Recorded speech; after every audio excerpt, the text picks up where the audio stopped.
Armchair quarterback on a Monday. No better place to be here. Why? Because the NBA was hot with a quadruple header on Saturday and also on Sunday. Donnie Rightside, Davis Maddock, and now we bring in the coach, James Young, to see what actually went down and how we can use some of this knowledge to move forward. Coach, how are we doing on this Monday morning? Monday morning, a lot of playoff basketball kicked off over the weekend.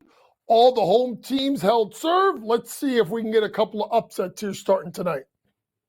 Coach doesn't seem to be too happy because his Philadelphia 76ers lost against the New York Knicks. Tough scene. We'll get to that in just a few minutes here, Coach. Come on, man. Sixers, man. Come on. We're Sixers people in this building. We're ready to rock and roll. But I'll tell you right now, interesting doings here with the Clippers, 109-97 over the Mavericks. I wanted the Mavericks in the series. Now, granted, it's only game number one. Very disappointed in the outcome, particularly with no Kawhi Leonard. What did the Clippers do that was so great here to easily dismantle the Mavs?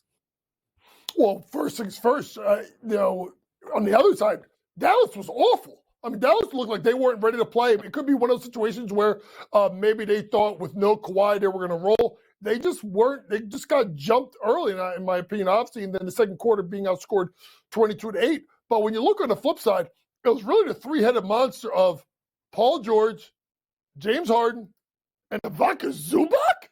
Like, Zubac gave you 20 and 15? Yeah. Let me know if you had 35-plus points plus rebounds for Ivica Zubac last night. So, obviously, Zubac played well. And the concern that you're going to have, Donnie, and we know this, right? Dallas is top-heavy, right, with their scoring between Luka and Kyrie. They have to get a third guy that can get them 12 to 15 points. Usually that person is Tim Hardaway Jr. He was really ineffective in only 16 minutes, only took 5 shots. So to me, they need a little bit more out of Hardaway Jr. Jones going with a goose egg is a problem. Gafford, who had played really well, 3 points, no rebounds in 14 minutes. They got to play better. But I'm still not overly concerned with Dallas because all you need to do, Donnie, in the first 2 games is get a split. I think we get a much better Dallas team, the more like the one we saw in the second half yesterday afternoon. So I think they can get game number 2. Yeah, we'll see if they can get game number 2. I don't know if doing the same thing they've always done in the playoffs, which is the break glass in case of emergency button on Maxi Kleber. 27 minutes for him off the bench, more minutes than Lively, more minutes than Gafford. I don't necessarily know if that is the right way for them moving forward. JY will continue to be updating on that throughout the rest of the week. Another team that greatly disappointed in game 1. You could practically see the Indiana Pacers quaking in their boots with their first real experience as a team in playoff basketball. Exact opposite for the Bucks. Dame, he's been there. Middleton, he's been there. Portis, he's been there. Brook Lopez, he's been there. They came in, they handled their business, 109-94. Now Giannis may not be able to play basketball for the remainder of the series, might not be able to get back for game 5. So there is a real opportunity for the Pacers to get their act together and end up winning the series. What did you see in game 1 that made you lean one way or the other for a series price here? Well, I just thought this was the same thing as the game we just talked about. Like the first half, Indiana just did not look like they were competing. They looked like the moment was too big for them, and they got absolutely jumped. I mean, thank goodness for Pascal Siakam's 36 points. They would have lost by 15. They would have lost by 30 if it wasn't for Pascal Siakam, a guy that has playoff experience. So to me, I just thought that the moment was a little bit too big for them. But Davis, I got to admit, I'm getting a little concerned with Tyrese Halliburton. He has not been the same guy since the injury. For a Tyrese Halliburton that talked all that trash, wanted all that smoke, right, with Milwaukee early in the year, right, in-season tournament, for this guy to put up 7 shots, to me is something that has me a little bit concerned. Maybe the moment was too big for an Indiana Pacers team. Miles Turner didn't shoot the ball well, but of course he shot too many threes, in my opinion. I think Miles needs to get the ball inside. Now, I think the reason why you want to go outside is because of Brook Lopez, but I think Indiana is going to play better. I still think Indiana can find a way to win this series, but they got to be markedly better. They got to get out the fast starts, and they got to get out in transition, Davis, If these games go under, it plays right into Milwaukee's hands. If this games go over, that is playing Indiana's base. They got to play much quicker in game 2.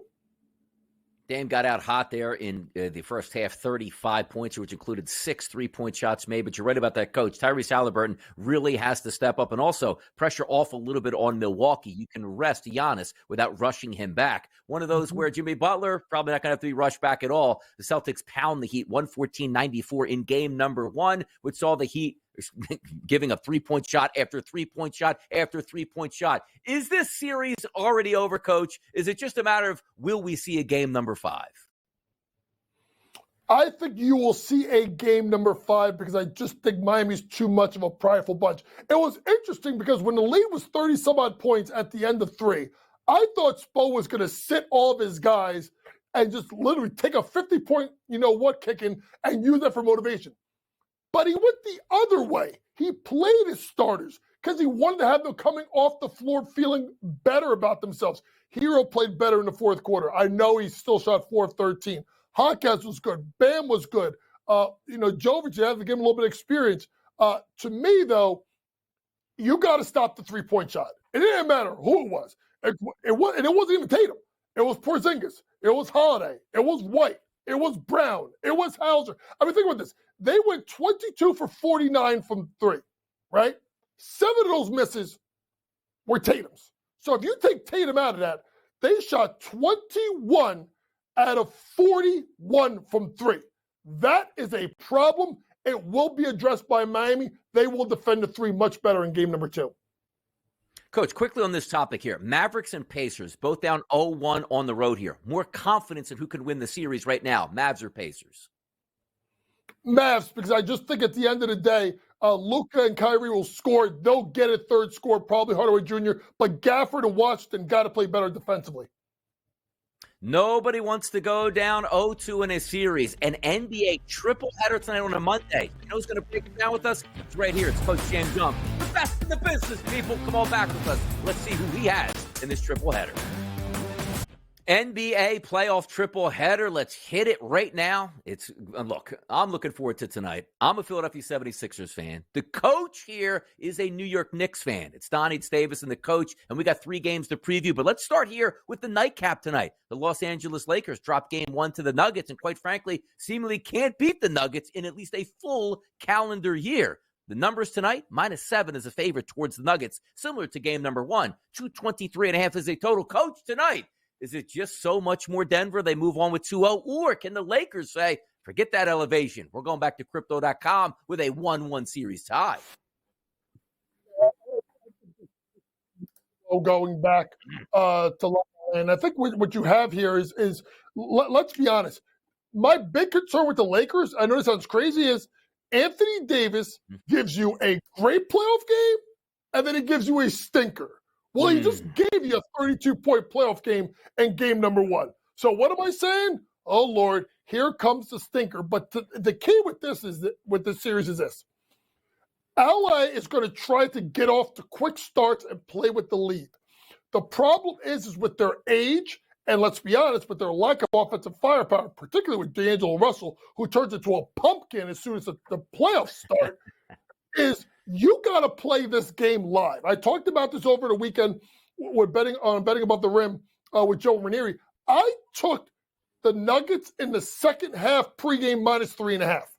Now, you could do a couple of things. You could do it early, or you can wait and let the Lakers play well, have the game be tied, or have the Lakers with the lead, spread second half, or even money line the game overall. I think there is a script here. It is Denver will adjust at the break. They will get more production out of their players, and LA will find a way to cough it up because LeBron and AD have to literally carry all these guys 48 minutes. 2 things to look out for really quick, though, with the Lakers. Number 1, do they get out of Hachimura and maybe go to like a Taurean Prince? I do like Taurean Prince's points prop tonight. And then look out for Gabe Vincent. Obviously, D'Angelo Russell played extremely poorly in game number 1. Gabe Vincent, 8 minutes. I think they maybe go to Gabe Vincent a little bit earlier in game number 2 to see if they can get some perimeter shooting going, which then creates driving lanes for AD and LeBron. We'll see. I think there are some lineup changes that the Lakers could make. I think that, starting or actually how about just playing Jared Vanderbilt, I think is one of the things they could do. Maybe playing Max Christie, having LeBron be more of the primary ball handler with a little bit less of D'Angelo Russell. But I think the most interesting series we have going on right now in the first round is we get great content here. It's your guys' two teams. It's the Philadelphia 76ers against the New York Knickerbockers. We had Joel Embiid, with a little bit of blood on his bandaged knee there, was able to gut it out, and then a really solid fourth quarter performance from the Knicks ends up getting that home victory. But Coach, are you quaking about that big man from the city of brotherly love? Are you afraid of him turning this series on its head, or do you think that Tibbs and his 48 minutes per night of Dante DiVincenzo and Josh Hart are going to end up being able to take this series down?